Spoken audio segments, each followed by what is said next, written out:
এই দুনিয়াতে মানুষের যত পেরেশানি, মানে যত কষ্ট, দুঃখ, দুর্দশা, এর অন্যতম প্রধান কারণ হচ্ছে টেনশন। কারণ কি? টেনশন। কিসের টেনশন? রিজিকের টেনশন, চাকরির টেনশন, ব্যবসার টেনশন, আহাল পরিবারের টেনশন, স্ত্রী সন্তান, ভবিষ্যতে কি করব। দুনিয়ার টেনশনই তো বেশি, যদিও টেনশন থাকার দরকার ছিল পরকালের বেশি। দুনিয়ার টেনশন এবং পরকালের টেনশন সব দূর হয়ে যাবে যদি কেউ বেশি বেশি দরুদ পাঠ করে। এটা হাদিস থেকে বললাম। আর গোনা, আমল নামায় যে গোনাগুলো আছে এগুলোও মিটে যাবে যদি কেউ বেশি বেশি দরুদ পাঠ করে। একজন সাহাবী রাসূল সাল্লাল্লাহু আলাইহি ওয়াসাল্লামকে বলেছিলেন, ইয়া রাসূলুল্লাহ, আমি আমার দোয়ার মধ্যে কতটুকু দরুদ পড়ব? আমি কি 4 ভাগের 1 ভাগ দরুদ পড়ব? নবীজি বলেছেন সাল্লাল্লাহু আলাইহি ওয়াসাল্লাম, তুমি পড়তে পারো, চাইলে আরও বাড়াতে পারো, বাড়ালে তোমার জন্য উত্তম। ইয়া রাসূলুল্লাহ, আমি কি তাহলে 3 ভাগের 1 ভাগ দরুদ পড়ব আর 2 ভাগ দোয়া করব? নবীজি বললেন, করতে পারো, বাড়ালে তোমার জন্য উত্তম। ইয়া রাসূলুল্লাহ, আমি কি তাহলে অর্ধেক দরুদ পড়ব আর অর্ধেক দোয়া করব? নবীজি বলছেন, বাড়ালে উত্তম, চাইলে করতে পারো। ইয়া রাসূলুল্লাহ, আমি কি তাহলে সারা আমার পুরো দোয়াটাই শুধু দরুদই পড়ব আপনার উপরে? তখন নবী সাল্লাল্লাহু আলাইহি ওয়াসাল্লাম বললেন, যদি তুমি এটা করতে পারো তাহলে তোমার কোনো গুনাহও থাকবে না, কোনো দুশ্চিন্তাও থাকবে না। তো যদি দেখেন যে দরুদ পড়তে পড়তে পড়তে দোয়ার সময় চলে গেছে, এতে আবার মানে মন খুঁতখুত করার কিছু নাই, বরং আপনি সবচেয়ে বেশি লাভবান হয়েছে। আরেকটা আমল আছে, যে আমলটা করতে থাকলে দোয়াগুলো এর মধ্যে চলে আসে এবং আপনি দোয়া করে যেটা হাসিল করবেন ওই আমল দিয়ে তার চেয়ে বেশি হাসিল করে ফেলবেন ইনশাআল্লাহ। সেটা হচ্ছে কোরআন তেলাওয়াত করা। কোরআন তেলাওয়াত করা, এই কয়েকটা আমল কালকে খুব খাস করে খেয়াল রাখতে হবে ইনশাআল্লাহ। জুমার রাতের তো ফজিলত আমরা জানি, বললাম প্রথমে। রাত যেহেতু হয়ে গেছে, আজকে কিয়ামুল লাইল না করে কেউ ঘুমাবো না ইনশাআল্লাহ। আর দ্বিতীয় কথা হচ্ছে, কালকে জুমার প্রিপারেশন ভালো করে নিব। প্রিপারেশন কয়েকটা বললাম। সকাল সকাল মসজিদে আসতে হবে। জুমার খতিব আরবি খুতবা শুরু করবেন, তারপরে ঢুকবেন না। বয়ান শুরু হওয়ার আগেই মসজিদে আসতে হবে ইনশাল্লাহ। মানুষের সমস্যা থাকতে পারে, ওজোর থাকতে পারে, এটা আলাদা বিষয়। এটা হলো প্রথম কথা। সকাল সকাল মসজিদে আসা, গোসল করা, ফরজ গোসলের মতো গোসল করা। তারপরে হচ্ছে উত্তম কাপড় পরিধান করা। উত্তম কাপড় বলতে আমার সবচেয়ে সেরা কাপড়টা। আর আমরা মসজিদে আসি কিন্তু অনেকেই একেবারেই রাফ একটা কাপড় পরে আসি, এটা উচিত হয় না। হাদিসে জিবরিল মিশকাত শরীফে আছে, ওখানে দেখবেন জিবরাইল আলাইহিস সালাম মানুষের রূপ ধরে নবী সাল্লাল্লাহু আলাইহি ওয়াসাল্লামের কাছে এসেছিলেন। তার বর্ণনা দিচ্ছেন সাহাবী ওমর রাদিয়াল্লাহু আনহু, তার কাপড়টা ছিল ধবধবে সাদা। কাপড়টা ছিল ধবধবে সাদা এবং চুল কুচকুচে কালো। লা ইউরা আলাইহি আসরুস সাফার, তাকে দেখে মুসাফিরও মনে হচ্ছে না, মানে পরিপাটি হয়ে তিনি মসজিদে এসেছেন। কে? জিবরাইল আলাইহিস সালাম। শিক্ষা দিয়েছেন আমাদেরকে যে মসজিদে আসলে পরিপাটি হয়ে আসলে খুযু যিনাতাকুম ইনদা কুল্লি মসজিদ। প্রত্যেকবার যখন তোমরা মসজিদে আসবে তখন সুন্দর করে আসো, সুন্দর কাপড় পরে আসো। তাহলে সকাল সকাল মসজিদে আসা, হিসাব করেন কয়টা বলতেছে। 1, সকাল সকাল মসজিদে আসা, ফরজ গোসলের মতো গোসল করা। 3, কে বললাম, আতর খুশবু ব্যবহার করা, উত্তম কাপড় পরিধান করা।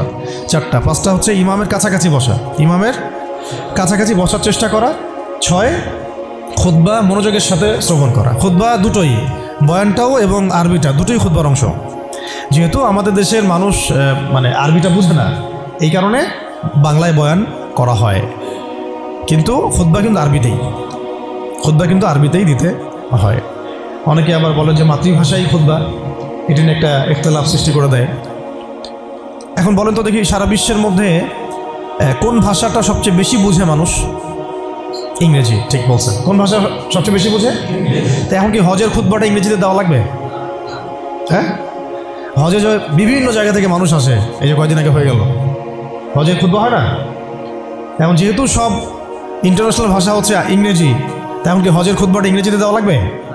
খুতবা আরবিতেই। খুতবা কিসে? আরবিতেই। ওটা বোঝা আমার দায়িত্ব, আমাকে বুঝতে হবে। বোঝার জন্য আমাকে যদি আরবি শিখতে হয়, শিখতে হবে। এইভাবে ইসলামী খেলাফত যখন কায়েম ছিল তখন আরবি সারা বিশ্বে ছড়িয়ে পড়েছিল, তখন সবাই মোটামুটি আরবি ভাষা বুঝতো। যখন থেকে খেলাফত চলে গেছে, জাতীয়তাবাদ চলে আসছে, আর কয়েকটা তন্ত্রমন্ত্র, ওগুলো নিয়ে পরে কথা বলছি। এগুলো যতদিন আমাদের পর্যন্ত মানে মাথাটা খেয়ে ফেলছে আর কি আমাদের, তখন আরবিটাও আস্তে আস্তে শিক্ষা ব্যবস্থা থেকে উঠে গেছে। এখন আপনি এটা ঐচ্ছিক হয়ে গেছে, আগে বাধ্যতামূলক ছিল। তো খুতবা শুনবেন, খুতবা শোনার পরে খুতবা চলাকালীন কাউকে ডিস্টার্ব করা যাবে না। ডিস্টার্ব করা যাবে না বলতে কেউ যদি পাশে কথাও বলে তাকে এটাও বলা যাবে না চুপ করো, এটাও বলা যাবে না, উচিত না। সাহাবীরা যদি এমন কেউ একটু বাচ্চা যদি দৌড়াদৌড়ি করতো তাহলে ছোট ছোট এরকম পাথর রাখতেন সামনে, ওইটা দিয়ে ঢিল দিয়ে সতর্ক করতেন খুতবা হচ্ছে বসো, মুখ দিয়ে বলতেন না যে বসো। মানে এইভাবে তারা খুতবা শুনতেন। এই কারণেই তো কথাগুলো কলিজা পর্যন্ত পৌঁছাতো এবং সেটা আমলে আসতো। আলহামদুলিল্লাহ। আরেকটা হলো ইমামের কাছাকাছি বসলাম, খুতবা শুনলাম এবং নামাজ শেষ করলাম ইমামের সাথে, তাহলে ফজিলত হচ্ছে প্রত্যেক কদমের বিনিময়ে 1 বছরের নফল নামাজ, 1 বছরের নফল রোজা নেকি হবে ইনশাআল্লাহ। এইটা হলো জুমার দিনের প্রথম কাজ। আরেকটা কাজ বললাম, দরুদ বেশি বেশি পাঠ করা। ফজিলত তো আপনারা জানেনই, আমি কয়েকটা বলে দিলাম। একটা হলো যদি টেনশন ফ্রি লাইফ লিড করতে চান তাহলে দরুদ, আর যদি চান আপনি আমার গুনাহ মাফ হয়ে যাক তাহলে দরুদ, বেশি বেশি দরুদ। এমনকি যদি আপনি চান যে আপনার দোয়া বেশি বেশি কবুল হোক তাহলেও দরুদ। মনে করেন আমি তাওহীদপন্থী, সুন্নাহর অনুসারী, হালাল খাই, দোয়াও করছি, জায়েজ দোয়া, এই দোয়াটাও আসমানে ঝুলে থাকবে। এই দোয়াটা কত ঝুলে থাকবে? আসমানে ঝুলে থাকবে। এটা রবের কবুলিয়াত পাওয়ার জন্য যে মাধ্যম সেটা হলো দরুদ। দরুদ পড়বেন, এটা উঠে যাবে ইনশাআল্লাহ। যেই নবীর এত বড় শান, এত বড় মর্যাদা, সেই নবীকে আজকে বাংলাদেশের মাটিতে কিভাবে কটূক্তি করা হচ্ছে খেয়াল করছেন? এগুলো নিয়ে কথা বলা হয়। দেখা যায় রাষ্ট্র তো এখন আসলে ইসলামিক রাষ্ট্র আর নাই। ওটা তো একসময় ছিল ইসলামী খেলাফা, এখন চলতেছে সব আমেরিকান প্রেসক্রিপশনে আর কি। কেউ চালায় ভারতের প্রেসক্রিপশনে, কেউ চালায় আমেরিকার প্রেসক্রিপশনে, কেউ চালায় পশ্চিমাদের প্রেসক্রিপশনে। রাসূল সাল্লাল্লাহু আলাইহি ওয়াসাল্লামের সিরাত অনুযায়ী কেউ রাষ্ট্র চালায় না। তো সিরাত অনুযায়ী রাষ্ট্র চালালে এরকম সাতেমদেরকে ধরে কল্লা নামায় দেওয়া লাগতো।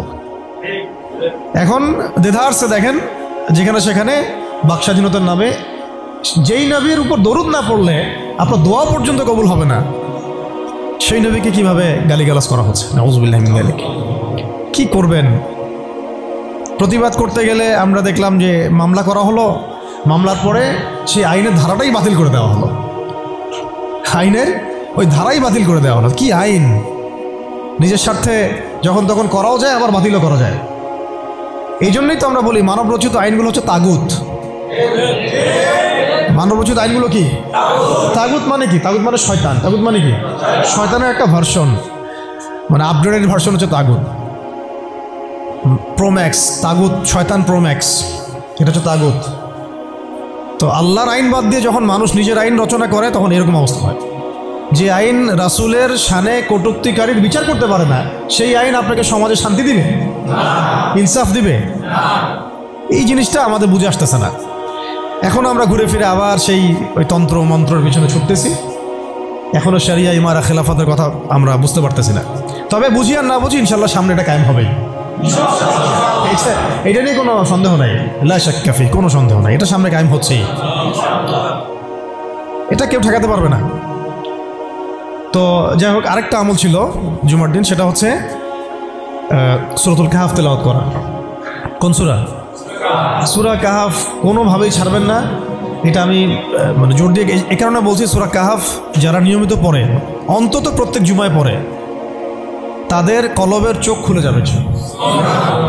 কলবের চোখ না খুললে আপনি বাস্তবতা বুঝতে পারবেন না, কোনটা হক কোনটা বাতিল, কোনটা ন্যায় কোনটা অন্যায়, কোনটা সহি কোনটা গলত, ঠিক আছে? কোনটা ন্যায় কোনটা অন্যায়, কোনটা জুলুম কোনটা ঈমান কোনটা কুফর, এই যে পার্থক্য তাওহীদ শিরক, আসলে এই সত্য কোনটা মিথ্যা কোনটা, এই যে গোলকধাঁধা এখন চলতেছে সারা বিশ্ব জুড়ে, এইটা আপনি ভিতরের চোখ ছাড়া দেখতে পারবেন না। বাইরের চোখ দিয়ে দেখলে অনেক কিছুই অনেক রকম মনে হবে, কিন্তু আসলে বাস্তবতা এমন না। বাইরের চোখ দিয়ে দেখলে অনেক কিছুই মনে হবে খুব ভালো, আসলে ওটার ভিতরে কুফরি আছে। বাইরের চোখ দিয়ে দেখলে মনে হবে খুব সুন্দর, আসলে ওর মধ্যে শিরক আছে। এই যে অন্তর্দৃষ্টি, আমরা একটা কথা বলি হিকমা আল বাসীরা, প্রজ্ঞা, বাংলা ভাষায় বলে কি প্রজ্ঞা, দূরদর্শিতা, বাংলা ভাষায় বলে দূরদর্শিতা, এটা হাসিল হবে সূরা কাহাফ তেলাওয়াত করলে। আর শেষ জামানায় এই দূরদর্শিতার দরকার এত বেশি। কেন বেশি? কারণ শেষ জামানাতে দাজ্জাল বের হবে। কে বের হবে? দাজ্জাল বের হবে এবং তার অনুসারীরা বিশ্বকে দাপটের সাথে শাসন করবে, কিছুদিন শাসন করবে আর কি। এবং তার অনুসারী হবে ইহুদিরা। অনুসারী কারা হবে? অনুসারী হবে 4 রকমের, 4 প্রজাতির মাখলুক আর কি, বলে দিলাম। হ্যাঁ, 4 কি 5? আচ্ছা, একটা হচ্ছে ইহুদিরা, দেখতে পারতেছেন ওরা কি করতেছে ইসরায়েলে, ফিলিস্তিনে। 2 নম্বর হচ্ছে নাসারা, যারা খ্রিস্টান এবং যারা ইহুদিদের সাথে জোট গঠন করেছে, আমরা বলি জায়নিস্ট। 3 নম্বর হচ্ছে মোশরেকরা। মোশরেক যেমন ইসরায়েলের সবচেয়ে বড় বন্ধু এখন ভারত। ইসরায়েলের সবচেয়ে বড় বন্ধু কি এখন? ভারত। 4 নম্বর হচ্ছে মুসলিমদের মধ্যে কিছু মুনাফিক। ঠিক যেমন আরবের ফিলিস্তিনের আশপাশে দেখবেন কিছু রাষ্ট্র আছে মুনাফিকদের দ্বারা শাসিত, এরা ইসরায়েলের বন্ধু। আর 5 নম্বর হচ্ছে এক শ্রেণীর মহিলা, যে মহিলাদেরকে মানুষ ঘরে রাখতে পারবে না, এটা হাদিসের মধ্যে আসছে।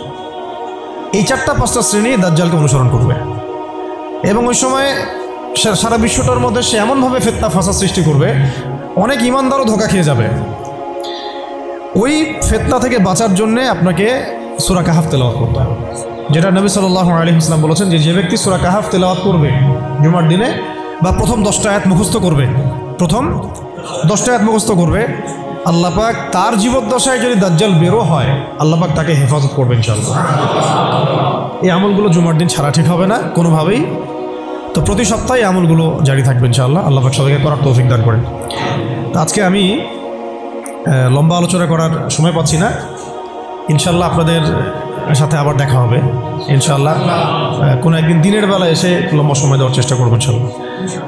তো আজকে আমি জাস্ট একটা সূরা নিয়ে কথা বলতে যাচ্ছি আপনাদের সাথে, শুধু একটা ছোট্ট সূরা। ইনশাআল্লাহ অন্য কোনো দিন আরও বিষয়ভিত্তিক আলোচনা হবে। এই সূরাটা হচ্ছে সূরা কাফিরুন। কোন সূরা? সূরা কাফ। সবাই জানি না সূরাটা? কিছু বিষয় আছে এই সূরার মধ্যে যেগুলো আমরা অনেকে জানি কিন্তু বুঝতে পারছি না। ওইটা বোঝানোর জন্য আমি একটু পুরাতন আলোচনা নতুন করে করার চেষ্টা করছি আর কি।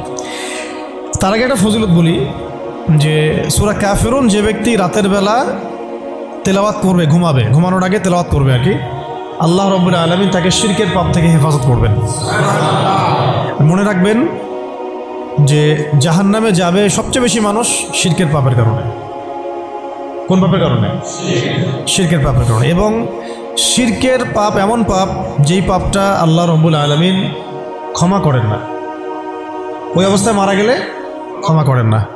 কিন্তু তওবা করলে, জীবদ্দশায় তওবা করলে ইনশাআল্লাহ মাফ হতে পারে, অবশ্যই হতে পারে। কিন্তু ওই শিরকের পাপ নিয়ে কেউ যদি মারা যায়, আল্লাহ রাব্বুল আলামিন এই পাপটাকে ক্ষমা করবেন না। এটা সূরা নিসার মধ্যে অনেকবার বলা হয়েছে, ইন্নাল্লাহা লা ইয়াগফিরু আন ইউশরাকা বিহি ওয়া ইয়াগফিরু মা দুনা যালিকা লিমান ইয়াশা। নিশ্চয় আল্লাহ রাব্বুল আলামিন শিরকের গুনাহকে মাফ করেন না, কিন্তু অন্য যে কোনো বড় গুনাহ হোক আল্লাহ পাক যাকে ইচ্ছা মাফ করতে পারেন, যাকে ইচ্ছা আল্লাহ মাফ করতে পারেন। এখন এই শিরকের পাপ থেকে বাঁচাবে কোন সূরা? সূরা কাফিরুন। রাতের বেলা তেলাওয়াত করতে হবে অন্তত একবার, অন্তত একবার। রাতের আরও অনেক আমল আছে, এটা তো আপনারা জানেনই। অন্তত পক্ষে এই আমলগুলো করবেন। সূরা ফালাক, নাস, ইখলাস এগুলো পড়বেন। শেষ রাতে মোনাজাত করবেন, 2 রাকাত নফল হলেও পড়ার চেষ্টা করবেন। আল্লাহ পাক সবাইকে তৌফিক দান করেন। আর ঘুমানোর আগে সূরা বাকারার শেষের 2টা আয়াত পড়বেন বা 3টা আয়াত পড়বেন। সারা রাতের ইবাদতের নেকি হয়ে যাবে ইনশাআল্লাহ।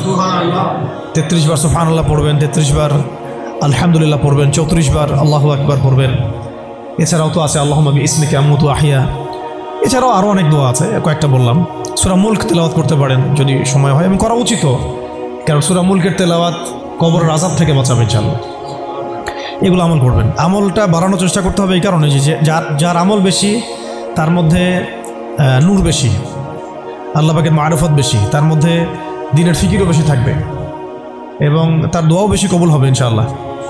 সে আল্লাহকে পাবে, কাছে পাবে। আমল ভালো হলে আখলাক ভালো হবে, আখলাক ভালো হলে তার দ্বারা সমাজ উপকৃত হবে।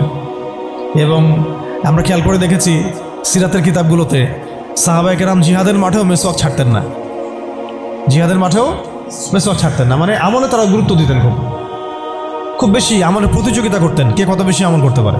একজন সাহাবী খুঁটির সাথে নিজেকে বেঁধে রাখছিলেন, যে ঘুম আসে, নামাজ পড়তে পড়তে ঘুম আসে, খুঁটির মধ্যে বেঁধে রেখেছেন নিজেকে, এটা ঘুমে পড়ে না যান। তো পরে নবী সাল্লাল্লাহু আলাইহি ওয়াসাল্লাম বললেন যে এত মানে অতিরিক্ত কষ্ট না করতে বললেন। আল্লাহ পাক তো সবসময় তোমার ইবাদত কবুল করতে পারেন, নিজের উপর এহসান করো, নিজের শরীরের হক আদায় করো। একজন সাহাবী তো এমন আমল শুরু করেছিলেন যে স্ত্রীর প্রতি তাকানোই বন্ধ করে দিয়েছেন এক সময়, হ্যাঁ তাই না? পরে স্ত্রী এসে অভিযোগ করছে আমাকে তো আমার স্বামী দেখেই না।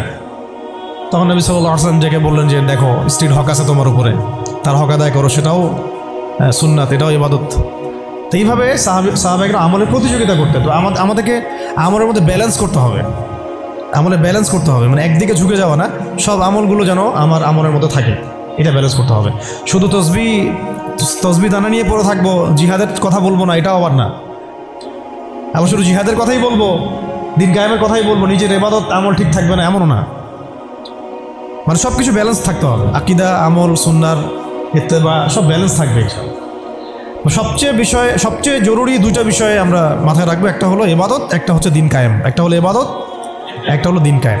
ইবাদত তো ব্যক্তিগত ব্যাপার, এটা জীবনের প্রত্যেকটা ক্ষেত্রে ইবাদত থাকবে, আর দিন কায়েম করতে হবে জীবনের প্রতিটা ক্ষেত্রেই, শুধুমাত্র ব্যক্তিগত জীবনে, ইবাদত বন্দিগির জীবনে না, আমার অর্থনীতি, ব্যবসা বাণিজ্য, আমার সংস্কৃতি, শিক্ষা এবং রাজনীতির মধ্যেও। আল্লাহ পাক তৌফিক এনায়েত করেন। তো এখন যেটা বলতে চাচ্ছিলাম যে একদিন আপনারা তো সিরাত মোটামুটি পড়েছেন, সিরাত মানে রাসূল সাল্লাল্লাহু আলাইহি ওয়াসাল্লামের জীবনী তো মোটামুটি পড়েছেন আমি আশা করি। যদি না পড়ে থাকেন অবশ্যই পড়বেন, ঠিক আছে? প্রথমে শুরু করবেন তো কোরআন তেলাওয়াত থেকে। কোরআন তেলাওয়াত শিখতে শিখতে সিরাতটা পড়ে ফেলবেন। সিরাতটা আগে পড়া থাকলে আপনি কোরআন হাদিসের অর্থ যখন পড়তে শুরু করবেন তখন বুঝতে পারবেন যে কোন আয়াত কোন প্রেক্ষাপটে, কোন হাদিস কোন প্রেক্ষাপটে নাজিল হয়েছে। আপনার মাথায় পুরো 23 বছরের একটা ফ্রেম থাকবে, এটা খুব জরুরি। তাহলে আপনি বুঝতে পারবেন যে কীভাবে দিন প্রতিষ্ঠা করতে হবে এবং কীভাবে নবী সাল্লাল্লাহু আলাইহি ওয়াসাল্লাম করেছেন, তার উপর দিয়ে কী অতিবাহিত হয়েছে, সাহাবীদের উপর দিয়ে কী অতিবাহিত হয়েছে, এটা আমাদের মাথায় থাকবে। এবং কোন প্রেক্ষাপটে তারা কীভাবে রিয়্যাক্ট করেছেন ওইটা আমাদের মাথায় থাকবে। সিরাতটা আমি পড়ার জন্য খুব বেশি জোর দিই। আরেকটা বিষয় বলতে চাই যে এই সিরাতের প্রথম যে 13 বছর, প্রথম 13 বছর এটা ছিল মাক্কি জীবন। কোন জীবন? মানে মক্কায় নবী সাল্লাল্লাহু আলাইহি ওয়াসাল্লাম দাওয়াত দিচ্ছেন। তো মক্কার পরিবেশটা কেমন? মক্কার পরিবেশটা হচ্ছে আবু জেহেলদের শাসন চলতেছে। কাদের শাসন? আবু জেহেলের শাসন চলছে, আবু লাহাবের শাসন চলছে, উতবা সাহেবা এদের কর্তৃত্ব চলছে। আবার একই সাথে নবী সাল্লাল্লাহু আলাইহি ওয়াসাল্লাম তিনিও একটা সম্ভ্রান্ত বংশ থেকে আসছেন, সম্ভ্রান্ত গোত্র থেকে, বনু হাশিম থেকে। তো তার গোত্রের মর্যাদা অনেক বেশি, ঠিক আছে? আর এদিকে বনু মাখজুম, বনু এই তাইম, বনু তাই, বনু আদি, আরও অনেক গোত্র আছে। তো তারাও কিন্তু মোটামুটি প্রভাবশালী। তো রাজনৈতিক যে ক্ষমতাটা, মক্কার রাজনৈতিক যে ক্ষমতাটা, এটা আছে ওই সময় Abu Jahl, Abu Lahab, Utba সাহেব এদের হাতে। এবং ওদের একটা পার্লামেন্ট ছিল, ওর নাম ছিল দারুন নাদওয়া। কী নাম ছিল? দারুন নাদওয়া। তারা আল্লাহকে বিশ্বাস করত, একটু ভালো করে বোঝার চেষ্টা করেন। তারা আল্লাহ পাককে বিশ্বাস করত, আল্লাহ বলে একজন আছে, এটা তারা আকীদা ঠিক রাখত। এমনকি আল্লাহ পাক সৃষ্টিকর্তা, আল্লাহ পাক রিজিক দাতা, আল্লাহ সন্তান দাতা, এটাও তারা বিশ্বাস করত। কারা বিশ্বাস করত? Abu Jahl, Abu Lahab, Utba সাহেবা, তারাও বিশ্বাস করত। তাহলে কিসে বিশ্বাস করতো না? তারা তাওহীদে রুবুবিয়াত বিশ্বাস করতো, কিন্তু উলুহিয়াত, আসমা ও সিফাতে বিশ্বাস করতো না। মানে আল্লাহ পাকেরই যে বিধান মানতে হবে, আল্লাহ পাকেরই যে দাসত্ব করতে হবে এবং মৃত্যুর পর জবাবদিহিতা আছে, এই বিষয়গুলোতে তারা বিশ্বাসী ছিল না। এখন প্রথম 3 বছর নবী সাল্লাল্লাহু আলাইহি ওয়াসাল্লাম গোপনে দাওয়াত দিয়েছেন। কত বছর? প্রথম 3 বছর।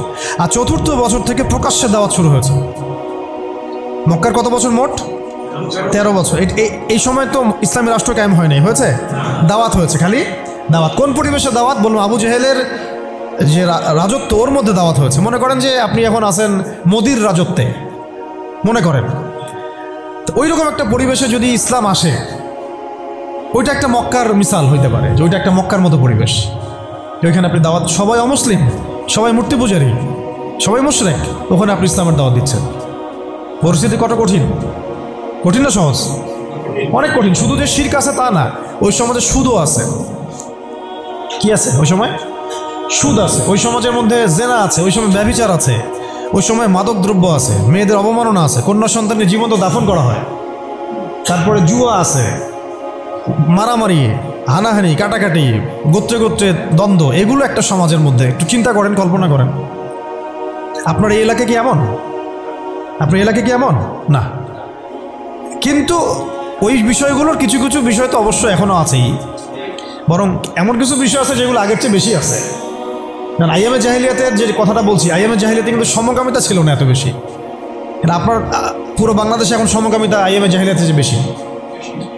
ওই আইয়ামে জাহিলিয়াতে আপনার ট্রান্সজেন্ডার ছিল না, আপনার বাংলাদেশে আছে এখন। আইয়ামে জাহিলিয়াতে পর্নোগ্রাফি ছিল না। পর্নোগ্রাফি মানে মোবাইল ফোনে তো বুঝেনি তো, এগুলো ছিল আইয়ামে জাহিলিয়াতে ছিল না। প্রযুক্তির এত উৎকর্ষ ছিল না যেটা দিয়ে এরকম বোম টোম ফেলে পারমাণবিক বোম দিয়ে মানুষকে মেরে ফেলা যায়, ছিল না। এরকম এয়ারক্রাফট নিয়ে গাজার উপর দিয়ে গেল, বোম ফেলে দিল, মেরে ফেললো শিশুদেরকে, এমন ছিল। মানে অনেক ব্যাপার আমি আপনাকে দেখাতে পারবো যেগুলো আইয়ামে জাহিলিয়াতের চাইতে এখন অনেক বেশি আছে শয়তানি। কিন্তু কিছু কিছু বিষয় ছিল যেগুলো আবার আইয়ামে জাহিলিয়াতে ছিল না। এক কথায় আমরা এটা বলতে পারি যে নবী সাল্লাল্লাহু আলাইহি ওয়াসাল্লাম যখন নবী হয়ে এসেছেন তখন 23 বছরের মধ্যে তিনি আইয়ামে জাহিলিয়াতকে কবর দিয়ে গেছেন। কিন্তু যখন থেকে আবার খোলাফায়ে রাশেদা শাসন চলে গেছে, ইসলামী খেলাফতগুলো আস্তে আস্তে আস্তে আস্তে অ্যাবলিশ হয়ে গেছে, তখন আবার নতুন করে এই জাহিলিয়াতগুলো এই সমাজে, শুধু সমাজে না, সমাজে, রাষ্ট্রে, বিশ্বের বুকে একেবারে একদম ঢুকে গেছে না, মানে একদম শেকড় গেড়ে ফেলছে। এখন সময় হচ্ছে ওই আবার নতুন শেকড় গাড়া জাহালাতগুলোকে উপড়ে ফেলার, এইটা সময় এখন। এই জন্য পরিস্থিতিটা বুঝতে হবে যে নবী সাল্লাল্লাহু আলাইহি ওয়াসাল্লাম কোন জায়গায় দাওয়াতের কাজ করছিলেন।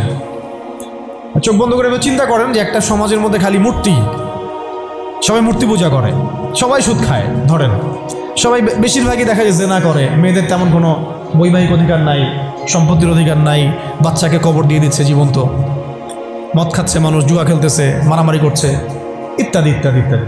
এরকম একটা অবস্থায় রাসূলুল্লাহ সাল্লাল্লাহু আলাইহি ওয়াসাল্লাম ইসলামের দাওয়াত দেওয়া শুরু করলেন। দাওয়াত দিতে দিতে প্রথম 3 বছর তিনি গোপনে দাওয়াত দিয়েছেন, গোপনে গোপনে গোপনে দাওয়াত দিয়েছেন। ওই সময় কিন্তু তৈরি হয়েছে আবু বকর রাদিয়াল্লাহু আনহু, ওসমান রাদিয়াল্লাহু আনহু, আলী ইবনে আবি তালেব, যায়েদ ইবনে হারসা, এই সাহাবায়ে কেরাম তৈরি হয়েছেন ওই সময়। আব্দুল্লাহ বিন মাসউদ, বিলাল ইবনে রাবাহ, এই সাহাবায়ে কেরাম তৈরি হয়েছেন কিন্তু ওই প্রথম 3 বছরেই, 3-4 বছরেই। এরপর যখন প্রকাশ্যে দাওয়াত দেওয়া শুরু করলেন, যখন ওমর এবং হামজা রাদিয়াল্লাহু আনহু তাদের মতো সাহাবীর ইসলাম কবুল করলেন, প্রকাশ্যে দাওয়াত শুরু হলো, তখন হকার বাতিলের দ্বন্দ্ব শুরু হলো। মানে সত্য নিয়ে আপনি যখন মাঠে নামবেন তখনই মিথ্যার সাথে দ্বন্দ্ব শুরু। এটার নিয়ম, চিরায়ত নিয়ম। ব্যাস Abu Jahl, Abu Lahab, Utba সাহেবরা তো খেপে গেল। এখন এমন কোনো পথ পদ্ধতি নাই যেটা তারা অ্যাপ্লাই করে নাই। প্রথমে আঘাত করলো এভাবে, আরে ওর কথা শোনার দরকার নাই, সে তো মাজনুন, ব্যক্তিগত আক্রমণ। খেয়াল করে দেখবেন এখনও আপনি বাংলাদেশে দাওয়াতের কাজ শুরু করেন, সবার আগে আপনি শয়তানদের পক্ষ থেকে, মানে মানুষ এবং জিন শয়তান উভয়, দুটার কথাই বলতেছি, শয়তানদের পক্ষ থেকে সবার আগে বাধা পাবেন, আপনার ব্যক্তি নিয়ে সবার আগে আক্রমণ করা হবে। আগে ব্যক্তিগত জীবনে আক্রমণ করা হবে, আগে আপনাকে রাষ্ট্রীয় নির্যাতনের শিকার করা হবে না, ওটা পরে আসবে, শেষে আসবে। আগে ব্যক্তি থেকে, তারপর পরিবার থেকে, সমাজ থেকে, ধর্মনেতা থেকে, তারপর রাষ্ট্র থেকে, এইভাবে বাধা আসে আর কি। তো রাসূল সাল্লাল্লাহু আলাইহি ওয়াসাল্লামকে প্রথমে বলা হচ্ছিল যে মজনুন, নাউজুবিল্লাহ মিন যালিক, সাহের, জাদুঘর, নাউজুবিল্লাহ, ফারিকুল জামাত বিভক্ত করতেছে, নাউজুবিল্লাহ। তারপরে বলা হচ্ছে আর কি বলেন, শায়ের, কবি, আর এরকম প্রায় 8-10টা কথা বলা হচ্ছিল, 8-10টার মতো কটাক্ষ করা হচ্ছিল প্রথম 3 বছরে। কিন্তু তেমন কোনো শারীরিক নির্যাতন করা হচ্ছিল না প্রথমে, আগে এভাবে ব্যক্তিকেন্দ্রিক আক্রমণ করা হচ্ছে। এরপর আল্লাহ পাক জবাব দিচ্ছেন, কোরআন নাজিল হচ্ছে, প্রত্যেকটার অ্যান্সার আসতেছে কোরআনে, তাই না? দাওয়াতের গতি বাড়তেছে আলহামদুলিল্লাহ। মানুষ তো একবার ইসলামে আসলে আর ফিরে যাচ্ছে না, জান্নাতের খবর পেয়ে গেছে মানুষ। কোথায় ছিলাম, অন্ধকার থেকে আলোতে চলে আসছে। আর যারা এই নূরের স্বাদ একবার পেয়েছে তারা কি আর ফিরে যাবে? এখনও দেখেন অনেক বড় বড় পাপী মানুষ, আমরা নিজেও দেখেছি, নিজেরাও অনুভব করেছি, বহু বড় বড় পাপী মানুষ রাসূল সাল্লাল্লাহু আলাইহি ওয়াসাল্লামের রওজার সামনে গিয়ে সালাম দিয়েই একেবারে তওবা করে খাঁটি মুমিন হয়ে গেছে। বহু মানুষ আছে এমন, অনুভূতি কাজ করে ওখানে গেলে। একটা অনেক পাপী মানুষ ছিল, কাবাঘর ধরে যেই টাচ করছে কাবাঘরে, চোখ দিয়ে দরদর করে পানি পড়া শুরু হয়েছে, সে তার লাইফকে সংশোধন করে নিয়েছে। আর সেখানে তো সাহাবীরা রাসূলের কাছে যাচ্ছেন, তার দরবারে বসছেন, হাতে হাত রেখে বায়াত করতেছেন, তাকে তার পা ধুয়ে দিচ্ছেন, তাকে উজু করাই দিচ্ছেন, সারাদিন তারা রাসূল সাল্লাল্লাহু আলাইহি ওয়াসাল্লামের সাথেই আছে। কত বড় সৌভাগ্যের বিষয়। এখন প্রথমে যখন দেখা গেল এইসব দিয়ে কাজ হচ্ছে না, তারপর তারা অর্থনৈতিক চাপ দেওয়া শুরু করলো, সামাজিক বয়কট করা শুরু করলো। কারা? কারা? Abu Jahl, Abu Lahab, Utba সাহেব। আমি কিন্তু এই কয়েকটা নাম বলছি, এটা কিন্তু শুধু নাম নয়, এটা একটা ক্যারেক্টার, চরিত্র।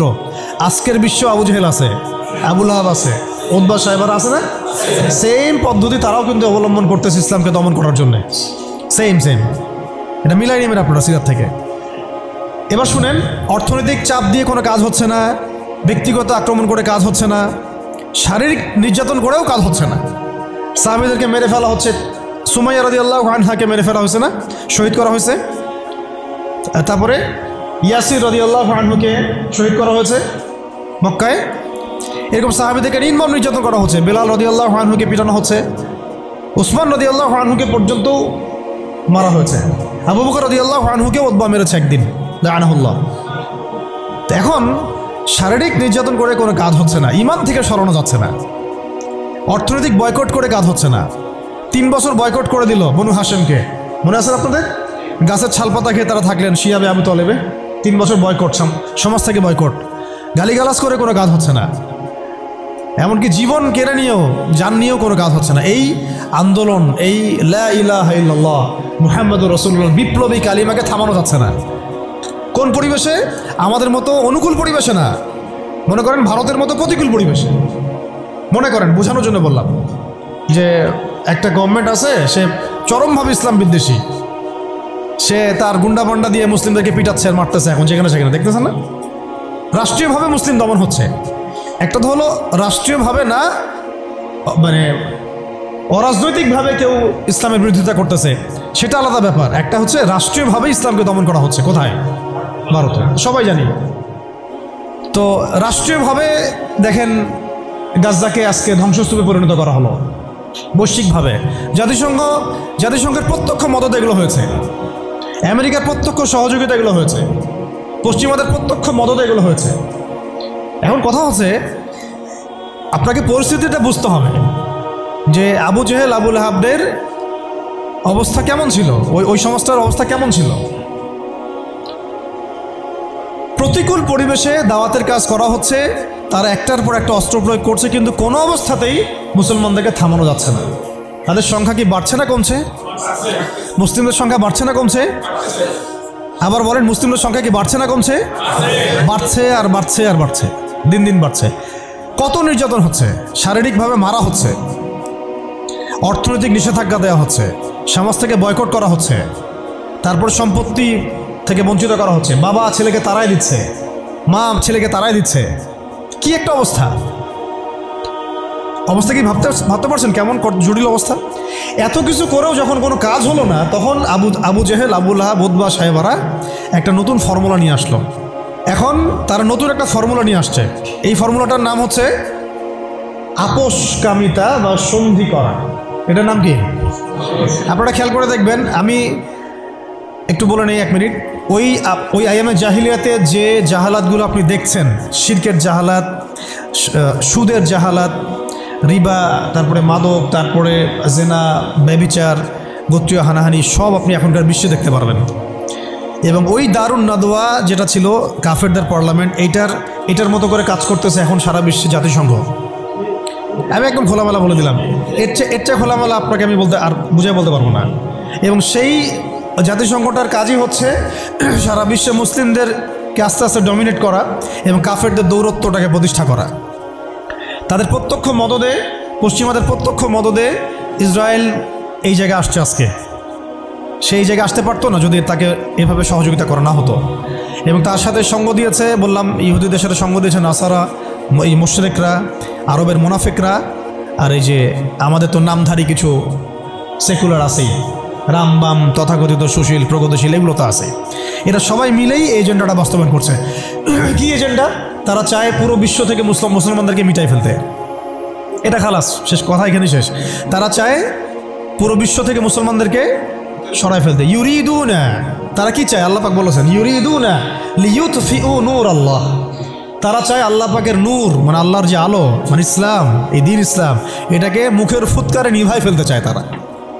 কিন্তু আল্লাহ পাক বলেছেন, আল্লাহু ইউতিম্মু নূরাহু, কিন্তু আল্লাহ পাক তার নূরকে প্রজ্বলিত করবেন। ওয়ালাউ কারিহাল কাফিরুন ওয়া ফি আয়াতিন উখরা ওয়ালাউ কারিহাল মুশরিকুন। সূরা তাওবায় আছে, সূরা সফে আছে। এক জায়গায় বলা হয়েছে যদিও কাফেররা এটা পছন্দ করবে না, আর একবার বলা হচ্ছে মুশরিকরা এটা পছন্দ করবে না। ওদের এজেন্ডা এটা স্পষ্ট। এই same agenda Abu Jahl, Abu Lahab, Utba সাহেবেরও ছিল, কিন্তু তারাও কিন্তু পারে নাই। পারছে? এত কিছু করেও তারা পারে নাই। আপনি খেয়াল করে দেখবেন, যখন এই পরাশক্তিরা মুসলমানদের সাথে কোনো কোনো জায়গায় পেরে ওঠে না, তখন তারা কিন্তু সন্ধির কথা বলে, সাম্যের কথা বলতে আসে, মানবতার কথা বলতে আসে, তাই না? ঐক্যের কথা বলতে আসে, মৈত্রীর কথা বলতে আসে। যখন দেখে যে মুসলমানদের হাতে খুব মাইর খাচ্ছে, যেমন ধর সিরিয়াতে বেশ মাইর খাইছে, মাঝে মাঝে হামাসের কাছে মাইর খাচ্ছে, যখন মাইর খায় পারে না তখন বলে যে যুদ্ধবিরতি চাই। তো ইসলামী অনুশাসনে আমরা যখন যুদ্ধবিরতির পক্ষে কথা বলার চেষ্টা করি বা আমরা যে রায় দেই, যখন দেখা যায় যুদ্ধবিরতির সেই সন্ধিকে লঙ্ঘন করে তারা আবার নিরীহ মানুষকে বোমা হামলা চালায়, ওই রাস্তাটাকে তারা বন্ধ করে ফেলে। এটা মুনাফিকি করে তারা, প্রতারণা। আবার যখন আফগানিস্তানে তারা মাইর খাইছে 20 বছর 40 বছর, তখন এসে আবার কিন্তু লেজ ঘুরে ঠিকই পালাইছে। মানে আমি একটা ক্যারেক্টার বললাম ওদের। নর্মালি তারা আপনাকে প্রথমে আক্রমণ করবে না, আপনাকে আদর্শ দিয়ে মোটিভেট করার চেষ্টা করবে, ডিমোটিভেট করার চেষ্টা করবে, তারপরে আপনাকে অর্থনৈতিক বয়কট করবে, সামাজিকভাবে ফেতনা ছড়াই দিবে, রাজনৈতিক ওদের পাপেটগুলোকে দিয়ে আপনাকে শাসন করবে। সে সরাসরি এসে আপনার গলা চিপে ধরবে না, তার দালালদেরকে দিয়ে আপনাকে অ্যারেস্ট করাবে। আর কি খোলামেলা বলতে পারবো? সরাসরি সে এসে আপনাকে হত্যা করবে না, বরং তার দালালদেরকে দিয়ে আপনাকে নির্যাতন করাবে। এটা হয়ে আসছে ইতিহাসে, এখনও হচ্ছে এগুলাই।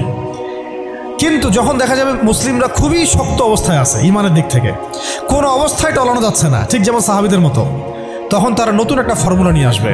কি ফর্মুলা? এই যে এই ফর্মুলাটা, সন্ধি, ঐক্য, মৈত্রী, মানবতা, এইসব শব্দ কিছু নিয়ে আসবে। নিয়ে এসে বলবে, ঠিক আবু জেহেল যেভাবে বলছিল যে হে মুহাম্মদ, তুমি তো আমাদের সন্তান, আমাদের তো ভাতিজা, তাই না? চাচা ভাতিজা সম্পর্ক আমাদের, তো তোমাদের সাথে আমাদের এত দ্বন্দ্বের তো দরকার নাই। একটা কাজ করো, আসো তোমরা একটা বছর আমাদের লাত উজ্জা হবল মানাতের ইবাদত করো, আমরা 1 বছর তোমার আল্লাহর ইবাদত করব। কেমন মনে হচ্ছে প্রস্তাবটা? বলেন, কার প্রস্তাব? Abu Jahl, Abu Lahab, Utba সাহেবাদের প্রস্তাব। এটার সাথে আজকে বিশ্ব মিলাই নিয়েন, ওটা আপনারা মিলাবেন। আমি ধরাই দিচ্ছি, মিলাবেন কারা নিজেই বুঝতে পারবেন আপনি যে কথা কোন দিকে যাচ্ছে এখনকার প্রেক্ষাপটে আর কি। 1 বছর তোমরা আমাদের লাত উজ্জা হবল মানাতের ইবাদত করো, আর 1 বছর আমরা তোমার আল্লাহর ইবাদত করব। এখন সরাসরি এইভাবে আপনাকে বলবে না যে তোমরা ইসলাম ছেড়ে দাও, তোমরা সবাই ইসলাম ছেড়ে কাফের হয়ে যাও, হিন্দু হয়ে যাও, খ্রিস্টান হয়ে যাও, ইহুদি হয়ে যাও। এরা একটা বলবে না আপনাকে, এই শয়তানরা। বরং এরা আপনাকে কি বলবে জানেন? তোমরা মুসলমানই থাকো, ঈসাই মুসলিম হয়ে যাও। কি বলবে? মুসলমান থাকো, কি হয়ে যাও? ঈসাই মুসলিম হয়ে যাও, এটাও তো মুসলিম। তোমরা মুসলমান থাকো, কাদিয়ানি মুসলিম হয়ে যাও। কি মুসলিম হয়ে যাও? ওটা ওই যে খাচ্ছেন আপনারা, এটাই এই তো জাহালাত, সব কাদিয়ানি তো। এগুলো এগুলো এগুলো এগুলো এগুলো না খাওয়া সওয়াবের কাজ। এটা না খাওয়া, না কেনা, এদের সাথে ব্যবসা বাণিজ্য না করা আপনার সওয়াবের কাজ, করাটা গুনাহের কাজ। এই ফতোয়াটা কি আমাদের ওস্তাদরা দিতে পারবেন না? এটা আমি কি ভুল ফতোয়া দিয়েছি? একটা হচ্ছে সাতেম, যে আল্লাহ রসুলকে গালি দেয়, আর একটা হচ্ছে সে নিজেকে নবী দাবি করে। কে বড় কে বড় পাপী? দুটা তো পাপী, অবশ্যই দুটাই তো পাপী, দুইটাই মুরতাদ, দুটোই হত্যাযোগ্য অপরাধ করছে। কিন্তু একজন বলছে যে আমি নিজেই নবী, আর একজন নিজেকে নবী দাবি করে নাই, বলছে মুহাম্মদ নাউজুবিল্লাহ, সে নাউজুবিল্লাহ একটা কথা বলে ফেলছে, নাউজুবিল্লাহ মিন যালিক, আমরা বলতে পারবো না। এখন কথা হচ্ছে দুজনেই কিন্তু সাতেম, দুজনেই কিন্তু মুরতাদ, উভয়কেই হত্যা করতে হবে। ইসলামী ফিকহে এটাই আছে। কিন্তু এর মধ্যে বড় পাপীটাকে, যে নিজেকে, তো ওই যে খাচ্ছেন গ্রামাঞ্চলের মানুষ, সহজ সরল মানুষ, এগুলো বুঝতেও পারছে না যে কোন ফাঁদে পড়ে গেছে মানুষ। আল্লাহ আমাদেরকে বোঝার তৌফিক দান করেন।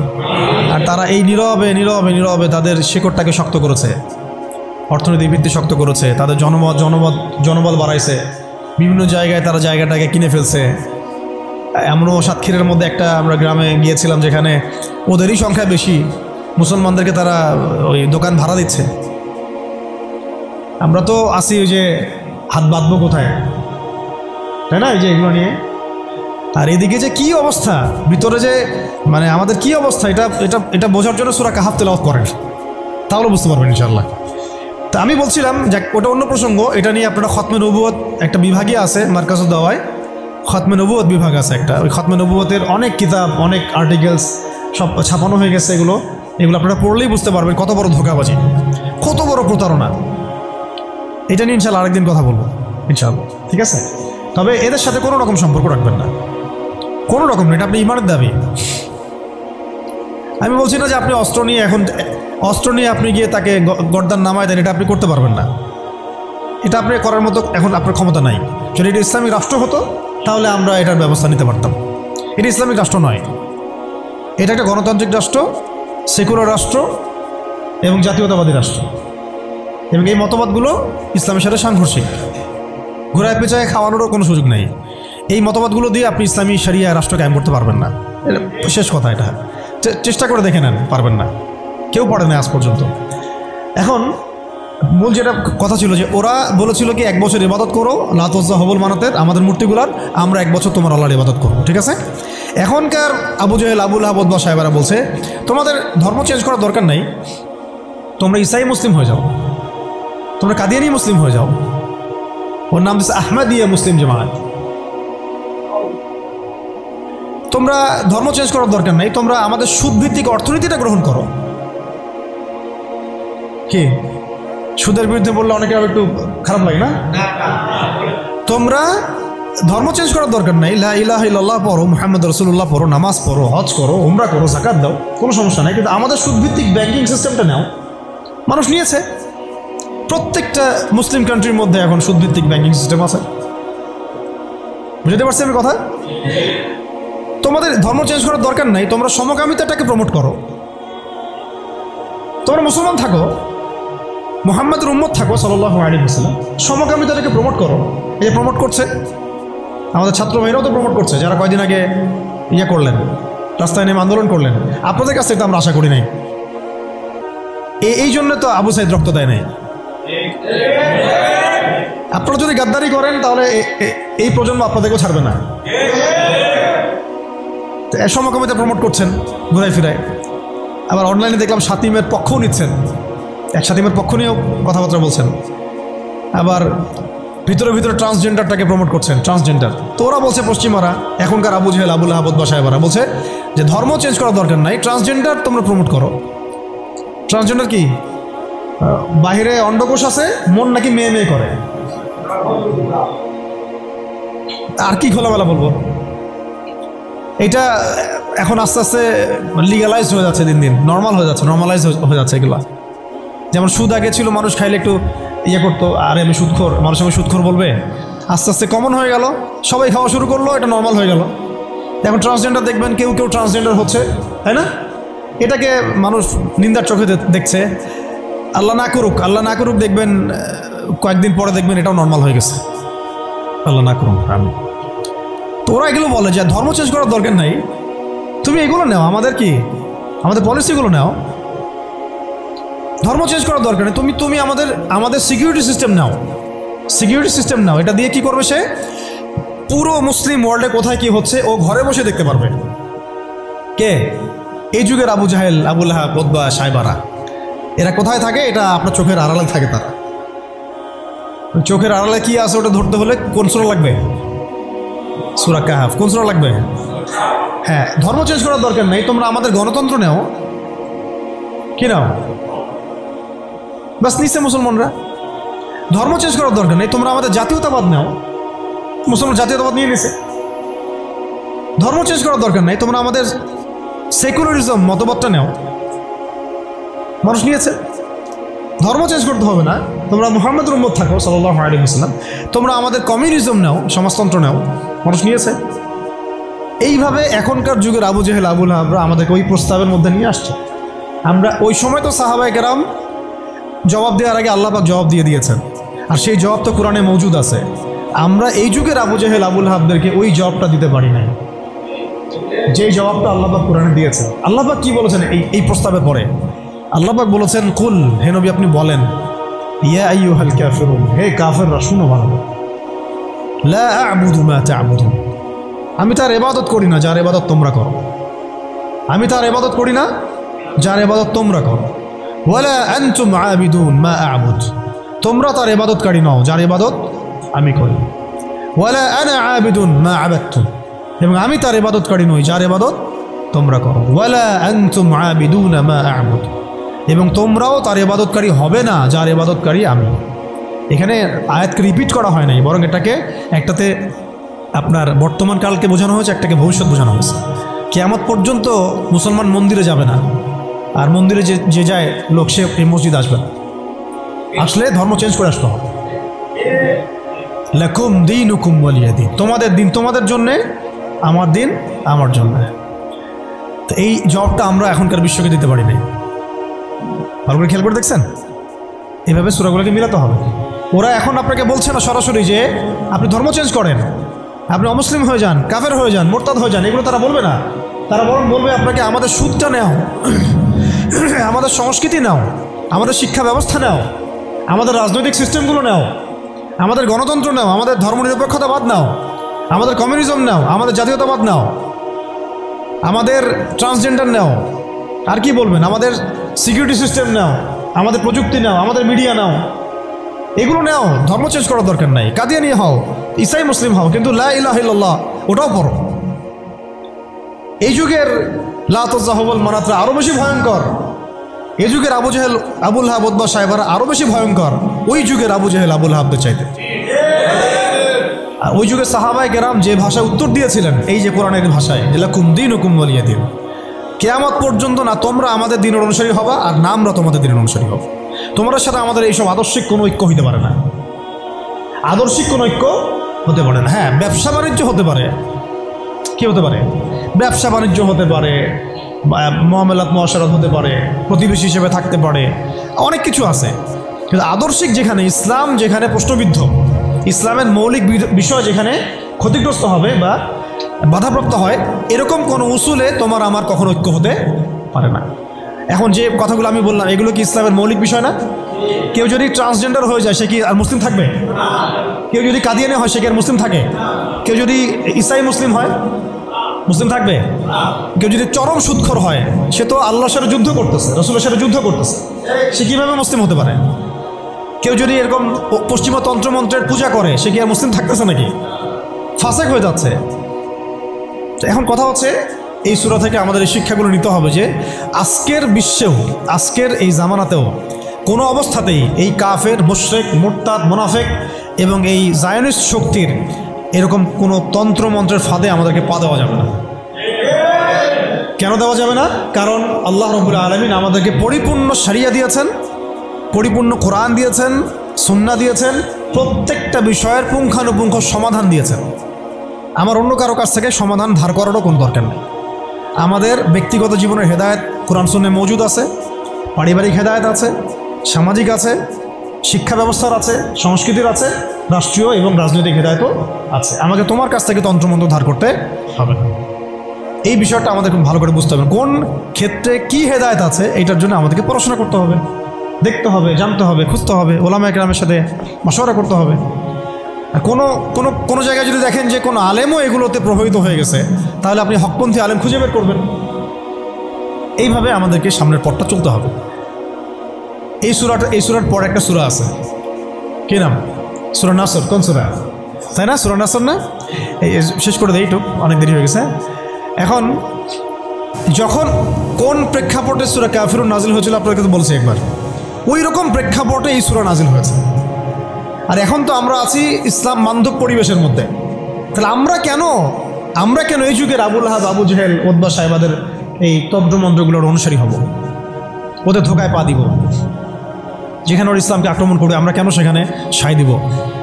অথচ মক্কার মতো অবস্থায় সাহাবায়ে কেরাম এইভাবে জবাব দিয়েছেন সূরা কাফিরুনের জবাবে।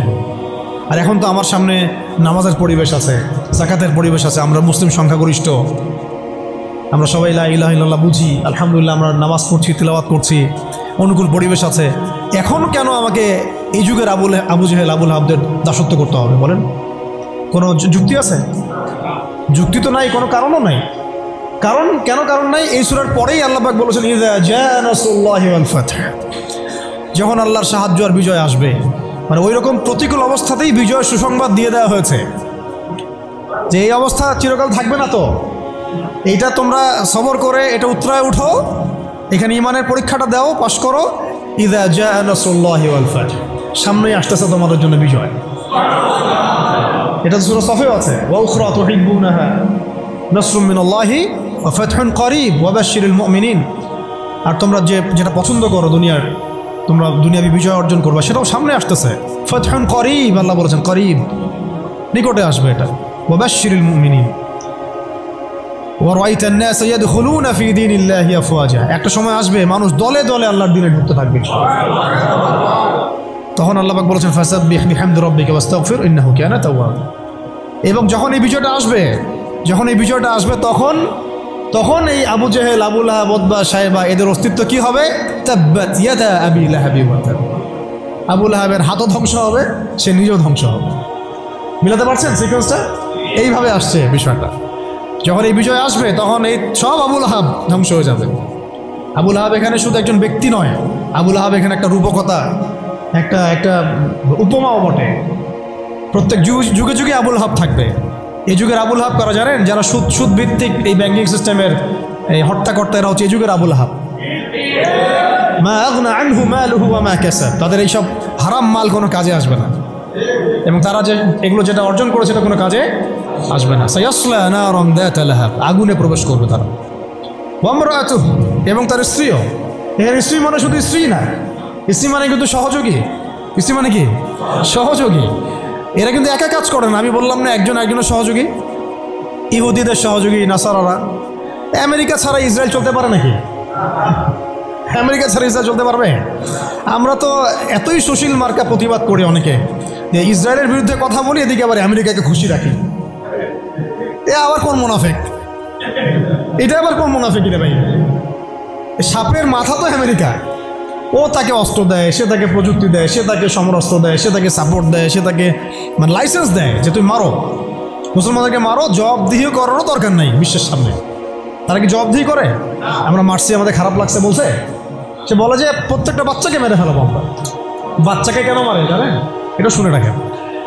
বাচ্চাকে হত্যা করছিল ফেরাউন, হ্যাঁ, কার আগমন ঠেকানোর জন্যে? হ্যাঁ, মাশাআল্লাহ, মুসা আলাইহিস সালামের আগমন ঠেকানোর জন্য। কারণ তাকে বলা হয়েছিল একটা ছেলে আসতেছে, তোমার সিংহাসন নড়াই দিবে একদম। তখন ওই ইযযাবহুনা আবনাকুম ওয়া ইয়াসতাহিয়ুনা নিসাআকুম শুরু করলো। আবার ঈসা আলাইহিস সালামের আগমন ঠেকানোর জন্য তৎকালীন সময়কার বাচ্চা করেছিল, বাচ্চাদেরকে হত্যা করেছিল। এখনকার এই দাজ্জালের অনুসারী এই জায়নিস্টরা কেন গাজ্জার বাচ্চাদেরকে হত্যা করতেছে জানেন? হ্যাঁ, এক্স্যাক্টলি, তারা ইমাম মাহাদির আগমন ঠেকাইতে চায়। কিন্তু আল্লাহ পাক ওইখানেই মাহাদিকে ঢুকাই দিবেন ইনশাআল্লাহ। এটা বললাম ওই সূরা কাফিরুনের হালতের উপরে অটল থাকেন। ইযা জাআ নাসরুল্লাহি ওয়াল ফাতহ, এটা আসতে যাচ্ছে। যখন আসবে তখন এই যে তাব্বাত ইয়াদা আবি লাহাবি ওয়া তাব, যত আবু লাহাব আছে সব ধ্বংস হয়ে যাবে ইনশাআল্লাহ। এমন আসছে যে চেইন দিয়ে, শিকল দিয়ে বেঁধে ওদেরকে জেরুজালেমে নিয়ে যাওয়া হবে ইনশাআল্লাহ। মুসলিম বাহিনী এইভাবে বিজয় হবে ইনশাআল্লাহ। সামনে আসবে এটা। আর ওই যে ওমরাতু, এটা কিন্তু খেয়াল রাখবেন, এটা তো স্ত্রী আছেই, ওখানে তো ওই ক্ষেত্রে এটা ঠিক আছে। আবার এটা অর্থ যে এখানে সহযোগী বোঝানো হচ্ছে। সহযোগী দেখবেন জালেমদের সহযোগী থাকে, ইহুদিদের সহযোগী এখানে নাসারারা। ইয়া আইয়ুহাল্লাযীনা আমানু লা তাত্তাখিযুল ইয়াহুদা ওয়ান নাসারা আউলিয়া, ইহুদি খ্রিস্টানদেরকে বন্ধুরূপে গ্রহণ করো না। বা'দুহুম আউলিয়া বা'দ, এরা একে অপরের বন্ধু, এরা একে অপরের বন্ধু। লা তাত্তাখিযুল ইয়াহুদা ওয়ান নাসারা আউলিয়া, ওদেরকে বন্ধুরূপে গ্রহণ করো না তোমরা। বা'দুহুম আউলিয়া বা'দ, এরা একে অপরের বন্ধু। দেখছেন সহযোগী? ওয়া ইমরাতুহু, তার স্ত্রীও যাবে কোথায়? জাহান্নামে। হাম্মালাতুল হাতাব, হেল্প করতো তাকে, কি করতো? খড়কুটা নিয়ে এসে ডিস্টার্ব করতো না নবী সাল্লাল্লাহু আলাইহি ওয়াসাল্লামকে, ফেলে রাখতো, কষ্ট দিত। ওরাও এখন দেখেন আল্লাহর দিনকে কষ্ট দেয়, রাসূলুল্লাহ সাল্লাল্লাহু আলাইহি ওয়াসাল্লামকে কষ্ট দেয়। সহযোগী কারা? ইহুদিদের সহযোগী দেখবেন, মানে মূল তো শয়তানটা দাজ্জাল। আমাদের সামনে কিন্তু এখন ইবলিসের সাথে লড়াই না, আমাদের সামনে দাজ্জালের সাথে লড়াই আর কি। ওরা তো বাস্তবে বের হবে, মানুষ হিসেবে বের হবে, সে মানুষ হিসেবে বের হবে, বের হয়ে সে বিশ্বকে শাসন করতে শুরু করবে। কাদেরকে নিয়ে শাসন করবে? ইহুদিদেরকে নিয়ে। আর ইহুদিদের সাথে সঙ্গ দিবে নাসারা, খ্রিস্টানরা, যারা জায়নিস্ট। তারা কিছু ভালো মানুষ থাকতে পারে, কিন্তু আল কুফার মিল্লাতুল ওয়াহিদ, কাফিররা একটা মিল্লাত। আর কে সঙ্গ দিবে এদের সাথে? মুশরিকরা। কারা? এটা কোথায় আছে? এটাও সূরা মাইদা দিয়ে আছে। লাতাজিদান্না আশাদ্দান-নাস আদাওয়াতাল লিল্লাযীনা আমানুল ইয়াহুদ ওয়াল্লাযীনা আশরাকু। মানুষের মধ্যে মুমিনদের সাথে সবচেয়ে বেশি শত্রুতা রাখে দুই শ্রেণীর মানুষ, ইহুদিরা এবং মুশরিকরা। এটাই হচ্ছে সেই কারণ যে কারণে আজকে ইসরায়েল ইন্ডিয়ার সাথে বন্ধুত্ব করছে। আর কিভাবে ব্যাখ্যা করবো আপনাদের সামনে?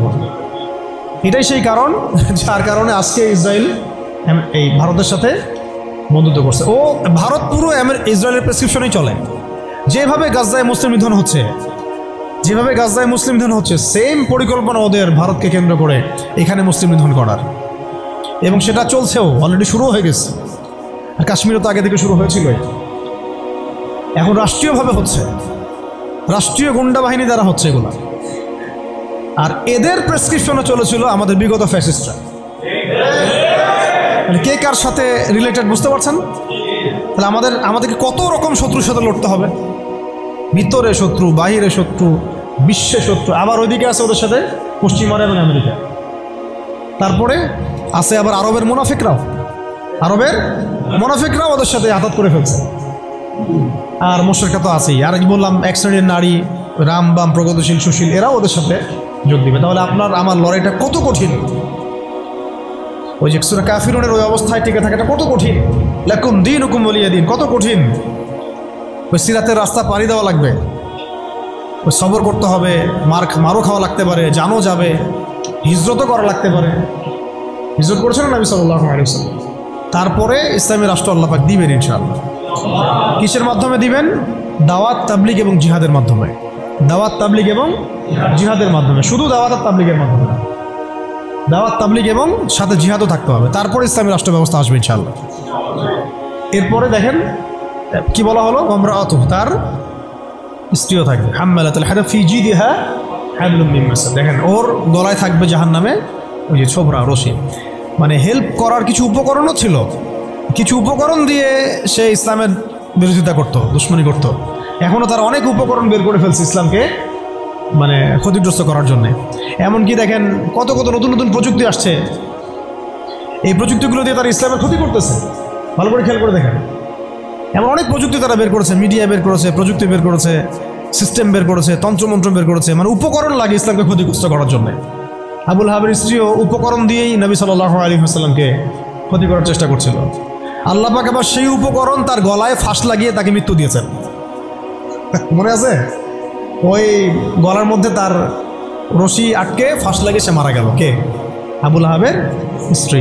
এই যে ক্ষতি, ইসলামের ক্ষতি করার জন্য যে উপকরণগুলো তারা বের করেছে, শুনে রাখেন, ইসলামের ক্ষতি করার জন্যে, ইসলামকে ধ্বংস করার জন্যে আর মুসলিম নিধনের জন্য তারা যে উপকরণগুলো তৈরি করেছে, যে সিস্টেমগুলো তৈরি করেছে, যে মিডিয়াগুলো তৈরি করেছে, যে প্রযুক্তিগুলো তৈরি করেছে, এগুলোই ওদের ধ্বংসের কারণ হবে ইনশাআল্লাহ। এমনও হইতে পারে সামনের বিশ্বে ওদের হাতে তৈরি করা পারমাণবিক বোম দিয়ে ওরাই মরবে ইনশাআল্লাহ। দেখে নিন, এটাও হইতে পারে ইনশাআল্লাহ। এটা সম্ভাবনাও আছে, হবে এটা তো আমি বলতে পারবো না, এটা হতে পারে, সম্ভাবনা আছে, সম্ভাবনা আছে।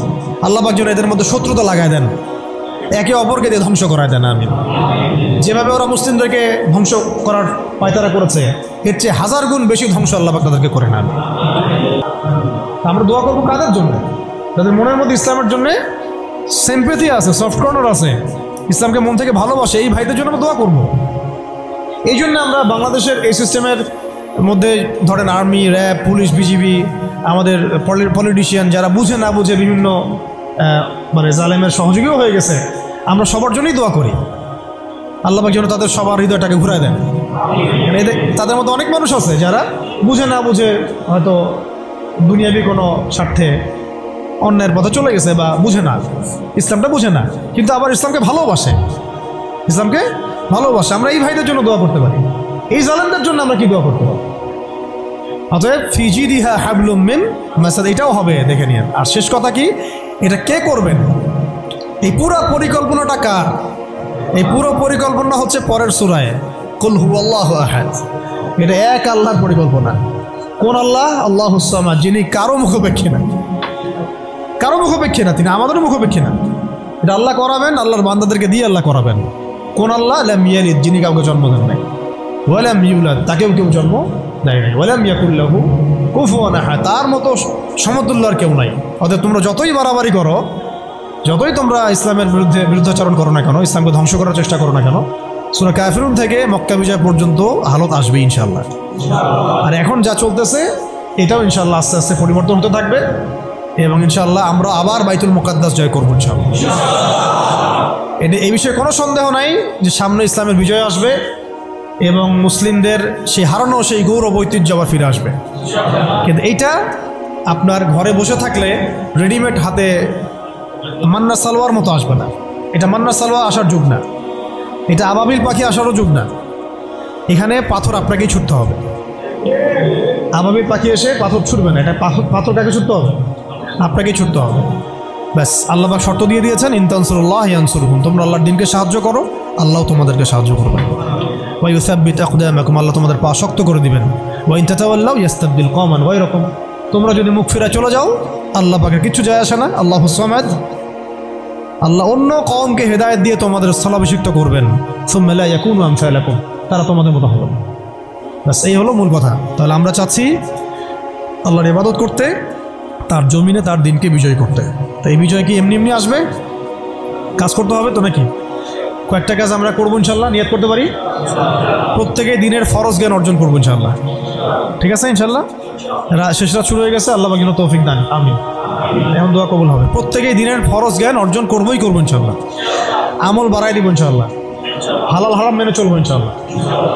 আমাদের পরিবারের পর্দার ব্যাপারে খেয়াল রাখবো, আমাদের শিক্ষার ব্যাপারে খেয়াল রাখবো এবং জীবনের একটা নির্দিষ্ট ক্ষেত্রে ইবাদত করবো এমন না, পুরো জীবনটাকেই সুন্নাহ ভিত্তিক ঢেলে সাজাবো ইনশাল্লাহ। এর পাশাপাশি প্রত্যেকটা এলাকায় আপনারা ঐক্যবদ্ধ থাকবেন, জামায়াবদ্ধ থাকবেন। এখন তো আর ওই অবস্থা নাই যে একজন আমি এরা সবাই মামুর হয়ে আছে, এমন তো অবস্থা নাই। তাই প্রত্যেকটা অঞ্চলেই তাওহীদপন্থী মানুষরা একসাথে থাকবেন ইনশাআল্লাহ। আর ইসলামপন্থী যে ভাইরা আছেন, বিভিন্ন দল সংগঠন করছেন, তাদের সাথে মিলেমিশে থাকবেন। একে অপরের সাথে কোনো কাদা ছোড়াছড়ি বা কোনো রকমের দ্বন্দ্বে যাবেন না। তাদের দ্বারা ইসলামের উপকার হলো তো আলহামদুলিল্লাহ। কিন্তু যদি দেখা যায় তারাও এইসব তন্ত্রমন্ত্রের ধোকায় পড়ে গোলক ধাঁধায় হারায় যান, এতে আল্লাহর কিছু যায় আসবে না। আল্লাহ পাক শরিয়া কায়েম করাই দিবেন ইনশাআল্লাহ। তারাও বুঝতে শিখবে, বুঝতে পারবে যে এইসব পশ্চিমা তন্ত্রমন্ত্র দিয়ে শরিয়া কায়েম হবে না। অন্ততপক্ষে কিছু যদি উপকার হয় তাহলে তাও তো ভালো, ইসলামের জন্য ওইটুকু ভালো। নাই মামার চেয়ে তো কালা মামা ভালো, বলি আমরা কথা। শেষ কথা হচ্ছে, এইগুলোর সাথে আমাদের ব্যাপক দাওয়াতের কাজ লাগবে, ব্যাপক দাওয়াতের মেহনত লাগবে এবং প্রয়োজনে জিহাদের প্রস্তুতি রাখতে হবে। এই কাজগুলো একত্রিত হলে ইনশাল্লাহ দেখবেন সূরা কাফিরুন থেকে মক্কা বিজয় ইনশাল্লাহ হয়ে যাবে। আচ্ছা, এইগুলো আমি আবেগ থেকে কথা বলেছি এমন না, এটা বাস্তব। এটা বাস্তব ছিল, অতীতেও হয়েছে এবং প্রত্যেক শতাব্দীতেই ইসলাম বিজয়ী ছিল, এই শতাব্দীতেও হবে ইনশাল্লাহ। আল্লাহ পাক যেন সেই কাফেলা আমাদেরকে কবুল করেন। আল্লাহ পাক যেন আমাদের মধ্যে যারা ইখলাস রাখেন, মনের মধ্যে ইখলাস রাখেন, সেই প্রত্যেক ভাইকে আল্লাহ পাক সেই মকবুল জামায়াতের মধ্যে, মকবুল কাফেলার মধ্যে কবুল ও মঞ্জুর করে নেন। হয় আমরা এই মিশনে হাঁটতে হাঁটতে আমরা হয় শহীদ হয়ে যাব, না হলে ইনশাল্লাহ আমাদের হাতে আল্লাহ পাক বিজয়ের পতাকা দিয়ে দিবেন। ব্যাস, সবাই একটা দোয়া পড়েন আমার সাথে। সুবহানাকা আল্লাহুম্মা ওয়া বিহামদিকা আশহাদু আল লা ইলাহা ইল্লা আনতা আস্তাগফিরুকা ওয়া আতুবু ইলাইক। আসসালামু আলাইকুম ওয়া রাহমাতুল্লাহ।